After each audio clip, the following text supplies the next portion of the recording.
Bismillahirrahmanirrahim. Assalamualaikum warahmatullahi wabarakatuh dan selamat sejahtera kepada semua anak murid cikgu yang cikgu kasihi. Okey, bertemu lagi kita hari ini di Alam Maya dalam perjuangan kita untuk belajar subjek KVS pembuatan roti C03 penyediaan donat. Okey, untuk hari ini kita akan masuk kepada aktiviti kerja yang kedua. Okey, dah masuk aktiviti kerja yang kedua iaitu menyediakan tempat persediaan donat. Okey, so bila kita cerita tentang tempat persediaan donat ni kita akan sentuh tentang fungsi perkakas, fungsi peralatan, bahan dan fungsi semua tu. So semua ini termasuk dalam mise en place. Okey, mise en place itu istilah dalam masakanlah mise en place, persediaan untuk penyediaan donat. Dan untuk kelas hari ini, kita punya hasil pembelajaran adalah mengenal pasti perkakas menyediakan donat. Okey, perkakas sahaja. Dan perkakas ni tak banyaklah. Kita akan belajar 6 saja perkakas utama untuk menyediakan donat. So, macam yang cikgu sebut awal-awal tadi, kita ada perkakas dan juga peralatan. Okey, nampak dua-dua ni macam sama tapi dia ada beza sedikit. Okey, hari ni kita akan sentuh tentang perkakas. Tapi sebenarnya kita ada juga peralatan. Peralatan kita akan tengok di kelas yang akan datang. Beza antara perkakas dengan peralatan adalah perkakas ni adalah benda yang lebih kecil yang boleh kita handle dengan tangan lah. Okay? Dia lebih kecil daripada peralatan. Peralatan nanti kita akan belajar yang besar-besar. Okay? So kita mulakan dengan perkakas yang pertama. Okay? Iaitu kuali. Yang ini biasa tengok dekat rumah pun ada banyak kan. Yang digambar ini adalah kuali lepir. Okay, kuali lepir ada juga orang panggil kuali rata ataupun kuali saute. Saute, S-A-U-T-E. Okay, ini adalah istilah untuk kaedah memasak yang menggunakan minyak sedikit dan dimasak untuk satu jangka masa yang tak lama. Okay, kita guna kaedah saute ataupun menggoreng minyak sedikit ataupun menggoreng tohor. Sama je tu. Okay, menggunakan minyak yang sedikit. Dan boleh juga kalau kita nak menggoreng tanpa minyak menggunakan kuali ni. Ini masih lagi kuali tapi yang ini dia lebih dalam. Jadi kita boleh letak minyak lebih banyak. Sesuai juga kalau kita nak buat untuk goreng donat. Kita boleh letak minyak banyak sebab nak goreng donat kita kena guna minyak yang banyak ataupun istilahnya menggoreng minyak penuh. So kuali ni biasanya kita guna kuali yang diperbuat daripada logam lah. Seterusnya kita ada pemotong dough ataupun dough cutter. Macam dalam gambar ni dia tak besar, dia bukan besar sangat. Okay, dan dia walaupun dia ada sejenis cutter tapi dia tak tajam. Okay, dia punya cutter tu diperbuat daripada keluli yang tak karat. Okay, kita tak nak karat sebab kalau keluli tu berkarat, nanti dia akan menjejaskan ataupun masuk dia punya karat tu pada dough kita. Kita tak nak macam tu, boleh mendatangkan mudarat. So, pemotong dough ni fungsinya untuk memotong dough. Kita dah buat satu dough, nanti kita nak jadikan dia donat yang kecil-kecil tu. Kita akan potong guna dough cutter ataupun pemotong dough. Sebab kita nak sama berat, sama saiz, rupa bentuknya seragam.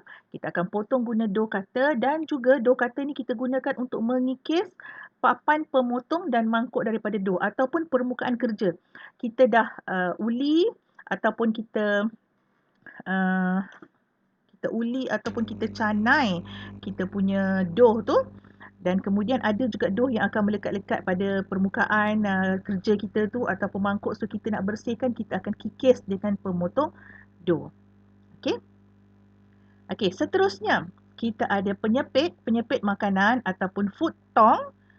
Memang fungsinya untuk menyepit makanan sama ada sebelum memasak, kita nak sepit bahan masakan tu, ataupun semasa memasak, contohnya masa kita nak goreng donat, kita boleh gunakan food tong ataupun penyepit, ataupun selepas donat tu dimasak pun boleh kita guna penyepit ni. Dan penyepit ni pun bahan ataupun material dia pelbagai lah, ada juga yang plastik tahan panasnya, dan juga yang kalau macam ni juga adalah keluli. So dia memudahkanlah kita nak uh, ambil makanan.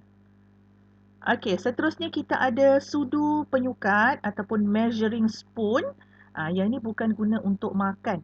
Yang ini fungsinya untuk menyukat jumlah bahan yang kita perlukan untuk kita nak sediakan adunan ataupun dough donat, sama ada bahan itu basah ataupun bahan itu kering. Contohnya cecair ke, okey, ataupun kita nak sukat yeast ke, susu tepung ke. Tapi kalau nak guna bahan kering, pastikan sudu penyukat kita pun kering.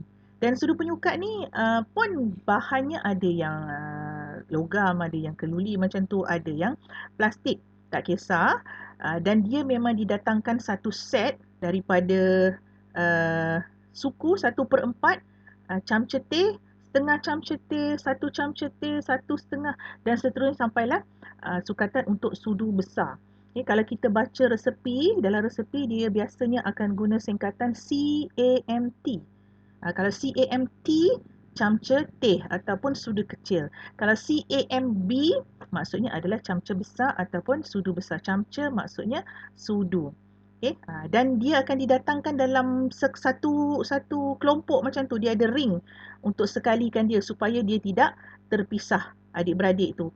Sebab kita tak nak kalau dia datang satu-satu nanti hilang, tak cukup, susah nak cari. Jadi kita sekalikan adik-beradik tu supaya senang kita nak guna dan cari. Okey, seterusnya kita ada penerap donat. Okey, yang dekat gambar ni cikgu tunjuk ada 2 jenis penerap donat. Yang pertama, yang ini, okey, yang ini dia guna keluli, dia ada pemegang daripada kayu. Okey, kayu ni sebenarnya kita pegang kiri kanan guna tangan, dua-dua belah tangan, dan selepas kita canai kita punya dough, kita akan gelik. Okey, kita akan gelik menggunakan acuan donat yang ini. So kalau dekat gambar ni dia ada 6 sekali, maknanya sekali kita gelik tu kita akan dapat 6 biji donat. Dia menjimatkan masa. Okey. Dan yang sebelahnya ni, okey, ini adalah penerap donat juga, tapi yang ini diperbuat daripada plastik. Yang ini kena buat satu-satu. Selepas kita canai, kita akan terap satu persatu macam yang cikgu dah cakap sebelum ni. Kita akan terap serapat yang boleh supaya kita nak meminimalkan ataupun nak kurangkan dia punya lebihan dough. Okay. So penerap donat ni untuk membentuk donat supaya donat itu jadi seragam. Sebab kita nak jual, kalau tak jual pun kita nak tengok benda yang cantik kan. Jadi kita nak nampak cantik, kita kena buat seragam. Sebab kalau kita tak gunakan penerap donat, agak sukar kita nak buat donat yang bentuknya sama je, semua saiznya sama. Mungkin ada yang besar, yang kecil. So untuk menyelesaikan masalah tu, kita guna penerap donat. Okey, akhir sekali, perkakas yang akhir sekali kita ada penimbang digital untuk menimbang bahan masakan dengan tepat. So penimbang digital ni sangat mudah digunakan berbanding dengan penimbang yang biasa dulu. Okay, kalau yang dulu penimbang dulu dia ada jarum. Okay, kurang tepat. Yang ini dia lebih tepat, dia menggunakan digit. Itu sebab kita panggil penimbang digital. Dia tulis nombor saja. Dan dia memang menyukat dengan tepat walaupun untuk berat yang macam 5 gram sikit sangat kan. Kalau penimbang yang jarum tu, dia payah kita nak timbang lebih-lebih lagi untuk sukatan yang kecil-kecil, 5 gram sebagainya. Susah nak dapat. Yang ini memang tepat. Dan kita nak guna pun mudah. Kita letak je mangkuk adunan. Contohnya, kita letak mangkuk adunan, kemudian kita boleh setkan kosong. Lepas tu letak tepung, contohnya tepung roti. Kemudian kita dapat berat dia katalah 250 gram. Kita boleh setkan semula dia kepada kosong. Kemudian tambah dalam mangkuk adunan yang sama. So tak perlu nak guna banyak-banyak mangkuk kemudian campur, tak perlu. Okay? Satu mangkuk adunan kemudian letak di dalam mangkuk adunan yang sama. Okay? So penimbang digital ni yang terakhir. Jadi kita dah belajar 6 perkakas untuk penyediaan donat. Cikgu ulang semula, kita ada kuali, kemudian kita ada pemotong dough, kita ada penyepit makanan ataupun food tong, kita ada sudu penyukat, kita ada 5, 6 dan last kali kita belajar tadi kita ada penimbang digital 6 ya.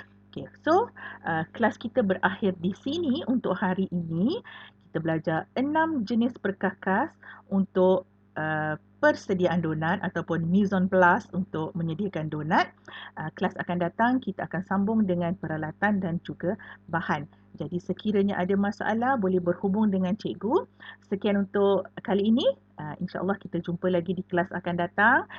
Terima kasih. Assalamualaikum warahmatullahi wabarakatuh dan bye-bye.